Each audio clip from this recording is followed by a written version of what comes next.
আমাকে যারা সুযোগ দিয়েছেন, আমার প্রাণ প্রিয় দিদি রঞ্জনা, আমার শ্রদ্ধার ব্যক্তি অসিত, রেবেল অসিত বিশ্বাস, তাদেরকে ধন্যবাদ দিতে চাই। এবং আপনারা যারা শুনছেন আজকে, আমার এখানে এখন সকাল 6:45 বাজে। আমি ধরে নিয়েছিলাম যে এটা যথারীতি 7টায় শুরু হবে আমার, কিন্তু আপনারা একটু আগে শুরু করেছেন। আনন্দে ভাসছে লাভ ইন দ্য এয়ার, এই দিনটি আপনারা যারা বাংলাদেশে রয়েছেন আপনাদের জন্য কতটা আনন্দের, কতটা মধুর, কতটা আলোড়িত, কতটা প্রাণের সঞ্চার করছে আমি ঠিক জানি না, কিন্তু আমরা যারা পশ্চিমা বিশ্বে রয়েছি আমাদের জন্য এই দিনটি যেন বড়দিনের পরে যে আনন্দমুখর সময়টা থাকে সেটা হচ্ছে এই ভ্যালেন্টাইন্স ডে। গত রাত্রে আমাকেও ভ্যালেন্টাইন্স ডে পালনের জন্য স্ত্রীর জন্য কার্ড কিনে নিয়ে আসতে হয়েছে, সেই টিউলিপ ফুল কিনে নিয়ে আসতে হয়েছে। এবং আশ্চর্য ব্যাপার, যখন আমি 4টার সময় গেলাম ফুল কেনার জন্য, আর তখন দেখলাম বাজারে বা ওই দোকানের সমস্ত ফুল শেষ হয়ে গেছে। কি এক আনন্দ, কি এক উদ্দীপনা, বিশেষ করে এই সময়টুকু। আমরা যদি ভ্যালেন্টাইনের একটু ইতিহাস দেখতে চাই, আমরা দেখব যে এটি ছিল একটি রোমিওদের একটি উৎসব। আর যে উৎসবটাকে বলা হতো লুপ্রিকিয়া, এবং এই লুপ্রিকিয়াটা ছিল একটা মহা উৎসব। লোকেরা খাওয়া দাওয়া করত, বসন্তের আগমনে পৃথিবী যেভাবে নতুন রূপে সাজত, আর এই যে উৎসবটি, সেই উৎসবটির জন্য নতুনভাবে তারা সাজত। কিন্তু পোপ গ্লেসিয়াস তিনি এটিকে নিষিদ্ধ ঘোষণা করলেন 5ম শতাব্দীতে। আর তিনি নিষিদ্ধ করার পরেও দেখা গেছে যে একজন পালক বা একজন যাজক, অথবা হতে পারেন তিনি একজন বিশপ, তার নাম ছিল ভ্যালেন্টাইন। আর তিনি গোপনে অনেককে বিয়ে শাদী দিতেন যেন তাদের যুদ্ধ করতে না যেতে হয়। এটি ইতিহাস সমর্থিত, সর্বজন বিদিত ইতিহাস নয়। There are so many fictitious, এর মধ্যে দ্বিধা দ্বন্দ্ব দ্বিমত রয়েছে। আর তাকে ওই ভ্যালেন্টাইনকে দেশে যুদ্ধের সৈন্যদের বিবাহ দেওয়ার জন্য তাকে জেলে পাঠানো হলো। আর তিনি জেলে গিয়ে আরেকটি আশ্চর্য কাজ করলেন। জেলে গিয়ে তিনি একজনের জন্য প্রার্থনা করলেন, আর সেই কন্যাটি সুস্থ হলো। তারপরে তার আরো অনেক সুনাম ছড়ে গেছে। যদিও ইতিহাসবিদেরা বলে থাকেন 8জন ভ্যালেন্টাইন সেই সময় নামকরণ ছিল 8জনের মতো। কেউ ছিল যাজক, কেউ ছিল বিশপ অফ টুরিন, কিন্তু এটি ইতিহাস সর্বজন স্বীকৃত নয়। আর তিনি যখন তাকে মৃত্যুদণ্ড দেওয়া হলো, আর তিনি একটি চিঠি লিখে পাঠালেন, ফ্রম ইউর ভ্যালেন্টাইন। 1000 বৎসর কেটে গেছে। এই ঘটনার পর দেখা যাচ্ছে যে তারপরে একজন কবি আসলেন, তার নাম ছিল জেফ্রি চৌসা। আর তিনি এসে একটি কবিতা লিখলেন, আর সেই কবিতা ছিল প্রেমের কবিতা। তারপরে আমরা দেখি যে 1500 খ্রিস্টাব্দ থেকে এই সময়টিকে চিহ্নিত করা হয়েছে, যখন পাখিরা আকাশে বাতাসে উড়ে বেড়ায়, তাদের মিলন হয়। বসন্তের হাওয়া মানুষকে দোলায়িত করে। বসন্তের হাওয়া যুবক যুবতীদের মধ্যে 18 থেকে 35 বছর, তাদেরকে একটি নতুন স্বপ্ন, জীবন সম্পর্কে ভালোবাসা তাদেরকে অনুপ্রাণিত করে। 1700 শতাব্দীর দিকে এটি যেন আরো একটু আন্দোলিত হতো, আরো একটু উত্তেজনায়, আরো একটু ভালোবাসার সম্মিলনে যেন এটি প্রবাহিত হতে শুরু করলো। আর 1808 সালে আমেরিকাতে এই যে ভ্যালেন্টাইন ডে, এটি শুরু হয় প্রথম।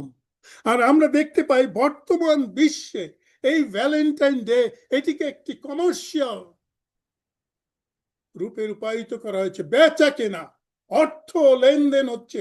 এবং আপনারা চিন্তা করতে পারবেন বিশ্বব্যাপী এই ভ্যালেন্টাইন ডেতে প্রায় 250 বিলিয়ন ডলার খরচ করা হয়ে থাকে। 250 থেকে 150 বিলিয়ন ডলার। আজকে রাশিয়া, আজকে চায়নায় আমি নিজে দেখেছি, ফিলিপিন্সে আমি দেখেছি কিভাবে তারা উদযাপন করে, কানাডাতে, আমেরিকাতে, বাংলাদেশে। আমরা জানি সোবান রহমান তিনি যখন যায় যায় দিন তিনি শুরু করেছিলেন, তিনি তার সম্পাদক ছিলেন এবং তিনি সেই ইংল্যান্ডে পড়াশোনা করেছেন এবং তারপরে তিনি বাংলাদেশে এসে এই আন্দোলনের জনক বলে আমরা জানি যে এই ভ্যালেন্টাইন ডে তিনি শুরু করেছিলেন। তার সুবাতাস তিনি পশ্চিমা বিশ্ব থেকে তিনি নিয়ে এসেছিলেন। কিছুদিন আগে বা গত বৎসরই পত্রিকায় আমরা লক্ষ্য করেছি বাংলাদেশ এটি কোরআন অথবা হাদিস বিরোধী, যার জন্য অনেক দেশে যেমন পাকিস্তানে ভ্যালেন্টাইন দিনকে এটিকে তারা নিষিদ্ধ ঘোষণা করেছেন। কোন কোন মুসলিম দেশে এটিকে নিষিদ্ধ ঘোষণা করা হয়েছে। কিন্তু যদি আপনি ইন্দোনেশিয়াতে যান সেখানে দেখবেন শহরে জাকার্তাতে এখনো তারা এই দিনটি পালন করে থাকে। এটি একটি ভালোবাসার দিন এবং প্রায় 2.5 কোটি গোলাপ মানুষকে উপহার দিয়ে থাকে। হল্যান্ড থেকে আজকে আমাদের মধ্যে ডক্টর অ্যান্ড্রু তিনি উপস্থিত হয়েছেন। আমস্টারডাম থেকে 300 বেশি প্লেন এই টিউলিপ ফুল তারা নিয়ে আসে। টিউলিপ এই ফুল তারা নিয়ে আসে বিভিন্ন দেশে, যেন মানুষ তাদের ভালোবাসার মানুষকে এই ফুল তারা উপহার দিতে পারে। কিন্তু আমি আজকে আপনাদের কাছে বলতে চাই যে বাইবেলে আমরা দেখতে পাই, বাইবেলের কোনো ভিত্তি আমরা দেখতে পাই না। আমরা জানি আমাদের অনেক কিছু আমরা পালন করে থাকি যেটি ওই রোমীয় ঐতিহ্যময় সেই প্রতিমা পূজা বা ওই পূজা যেমন বিষয় থেকে এসছে। কিন্তু বাইবেলে আমরা জানি যে 3 ধরনের ভালোবাসার কথা বলা হয়েছে, আগাপে, ফিলিও এবং আমরা জানি ইরোস। কিন্তু বিশেষজ্ঞরা ব্যাখ্যা করে অনুসন্ধান করে 4 ধরনের কথা বা 7 ধরনের ভালোবাসার কথা বাইবেলে বলেছে। কিন্তু আমি বলতে চাই যে বাইবেলে আমরা 300 থেকে 700 বারের মতো ভালোবাসা শব্দটি যে অনুবাদ আপনি গ্রহণ করেন না কেন, 310 থেকে 700 বার এই ভালোবাসা, লাভ কথাটি বলা হয়েছে। আর আগাপে হচ্ছে ডিভাইন স্বর্গীয় ভালোবাসা, ফিলিও হচ্ছে ব্রাদারলি ভালোবাসা, যেটি আমরা দেখতে পাই যোসেফ এবং তার ভাইদের মধ্যে। আদিপুস্তক তার 45 অধ্যায় 3 থেকে 5 পদ। এবং স্টোরেজ বা পরিবারগত ভালোবাসা সেটি লেখা রয়েছে আদিপুস্তক তার 18 অধ্যায় 1 পদে। যোসেফ তার ভাইদের মধ্যে যে ভালোবাসা ছিল, পরিবারগত ভালোবাসা, সন্তানদের মতো ভালোবাসা।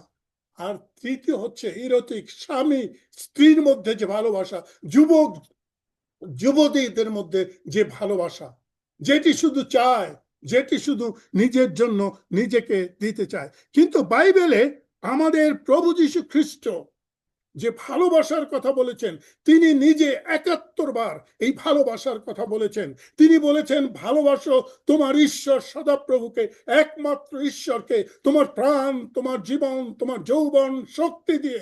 লাভ দাই god with all your heart. তিনি সে কথা বলেছেন। তিনি বলেছেন, তোমার প্রতিবেশীকে ভালোবাসো। তিনি বলেছেন, তোমার শত্রুদের ভালোবাসো। লুক তার 6 অধ্যায় 27 পদে তিনি বলেছেন।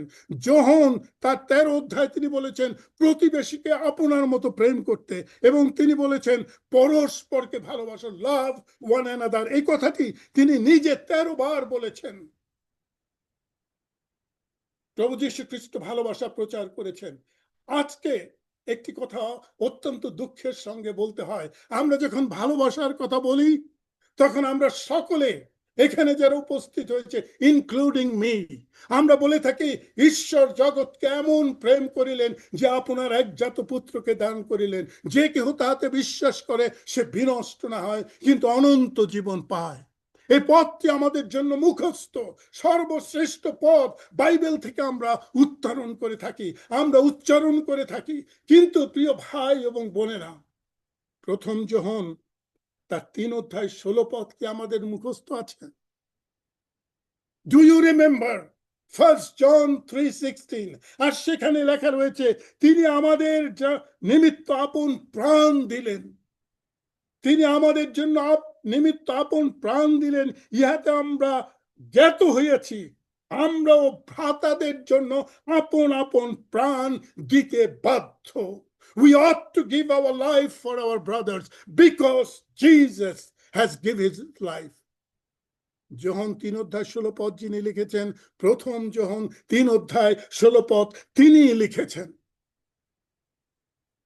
আজকে সমাজের এই বিদ্বেষ, হিংসা, মন্দতা, দলাদলি, যুদ্ধ থেমে যেত যদি আমরা প্রথম যোহন 3:16 আমরা মুখস্থ করে সেটি প্রতিপালন করতাম। ভালোবাসার দিনে আজকে যেন প্রকৃত ভালোবাসা যেটি আমাদের প্রভু যীশু তিনি দিয়েছেন, ভুলিতে কি পারি তারে যিনি আপন প্রাণ তিনি দিয়েছেন। গানে আমরা গাই, প্রেম যে চিরমধুর, প্রেম যে চিরমধুর। আমরা গেয়ে থাকি, তুমি প্রাণ দিয়া না তো প্রাণ কিনেছ, তাই তো প্রাণের প্রাণ। এই গানগুলো আমরা গাই, কিন্তু এই যে ভালোবাসা তিনি দেখিয়েছেন আমাদের প্রাণেশ্বর প্রভু যীশু খ্রিস্ট, এটি সর্বশ্রেষ্ঠ ভালোবাসা। এটি আকাশে বাতাসে আজকে প্রচারিত হওয়া দরকার। ওই যুবক যুবতীদের ইরোটিক, ওই স্টোরেজ ভালোবাসা নয়, ওই ফিলিও ভালোবাসা নয়। জগতের অধিপতি যিনি সৃষ্টি করেছেন, ভূমণ্ডলের নিয়ন্ত্রণকর্তা প্রভু যীশু, তিনি প্রাণ দিয়ে আপনাকে এবং আমাকে কিনেছেন। বাইবেলে একটি ভালোবাসার গল্প আমরা দেখতে পাই, প্রথম শমূয়েল তার 18:1 জোনাথনের প্রাণ লেখা রয়েছে দাউদের প্রাণে সংযুক্ত ছিল। They were united in love. They were united in their spirit. They love each other. আসুন, আজকে আমাদের সময়ের স্বল্পতা রয়েছে, আসুন আমরা প্রকৃত ভালোবাসা যেটি প্রাণেশ্বর পিতা তিনি ক্রুশে তিনি মুখ খুললেন না, তিনি আপনাকে আমার জন্য দান করলেন, এবং আমরা যেন পরস্পরকে ভালোবাসি। সেই ভালোবাসায় হয়ে উঠুক আমাদের মণ্ডলী সাবলীল আনন্দময়, হয়ে উঠুক আমাদের গ্রাম, হয়ে উঠুক বাংলাদেশ আনন্দময়, যেহেতু আমাদের প্রাণ দিয়ে তিনি প্রাণ কিনেছেন। আমরা যেন তাকে ভুলে না যাই, ভুলে থেকে পারি তারে। ঈশ্বর প্রকৃত ভালোবাসা, আমার এই ভালোবাসার বই, এই ভালোবাসার পুস্তক, সেখানে তিনি লিখেছেন ভালোবাসার গল্প, তিনি লিখেছেন লাভ স্টোরি অফ জিসাস। প্রথম করিন্থীয় 13 প্রিয় কাপল বালা, লেবীয় বালা তার স্ত্রী, তারা বলেছেন, আমরা যখন বাইবেল কলেজে পড়েছি, আমি জানি না কোন কলেজে আপনি পড়েছেন, 3টি ভার্সনে আমাদেরকে পড়তে হয়েছে লাভ, ভালোবাসা, চ্যারিটি, বিশ্বাস, প্রত্যাশা, এদের মধ্যে প্রেমই সর্বশ্রেষ্ঠ। হোক এই প্রেম আমাদের জীবনে, আসো প্রেমে প্রেমে হই একাকার। ঈশ্বর আমাদের প্রত্যেককে আশীর্বাদ করুন যেন আমরা জগতের ভালোবাসা নয় কিন্তু প্রকৃত ভালোবাসা, প্রথম যোহন 3:16, তিনি আমাদের জন্য প্রাণ দিয়েছেন। আমরা অন্যকে ভালোবাসতে বাধ্য, একই লেখক তিনি লিখেছেন। ঈশ্বর আমাদেরকে দয়া করুন, আশীর্বাদে অভিষিক্ত করুন আজকের এই ভালোবাসা দিনে। ফাগুনের সেই বসন্তের বাতাস বইছে পশ্চিমা বিশ্বে, বাংলাদেশে। ঈশ্বর আমাদেরকে দয়া করুন। জয় যিশু। Amen, amen, amen. ধন্যবাদ দিই শ্রদ্ধেয় দাদাকে।